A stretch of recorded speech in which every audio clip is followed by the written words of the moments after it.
Help wanted. Correctional facilities across the state are hurting for workers. The Michigan Department of Corrections has hundreds of vacancies, some caused by the pandemic, others the changing workforce. TV5's Trevor Sahaki takes a look at why so many are leaving and what's being done to retain employees.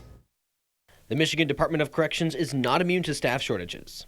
Statewide, we lose about 50 corrections officers every month to promotions, retirements, other factors. And so there's always a constant need for hiring. And so we want to see as many of those positions filled up as possible. Spokesman for the department, Chris Gout, said they are down more than 800 correctional officers. They try to be about half that so people can still do overtime, and they're not funded to be fully staffed. There was a huge get tough on crime prison building boom in the 80s.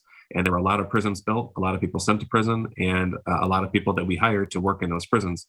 And they all hired in huge waves in the 80s.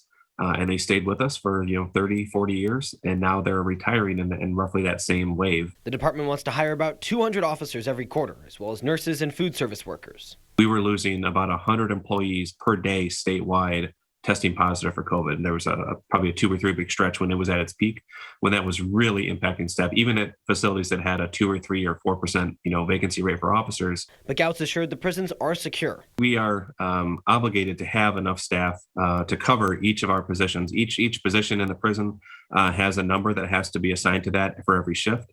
And that's why there are mandated overtime shifts. Locally, the St. Louis, Central Michigan, and Saginaw correctional facilities have job openings, but only a handful of spots. Trevor Sahaki, WNEM, TV5. The St. Louis area facilities have a recruitment event on March 1st from 11 to 7 at St. Louis City Hall. Attendees should bring a resume, references, and an ID. Anyone interested in becoming a corrections officer should also bring a change of clothes for the physical fitness test.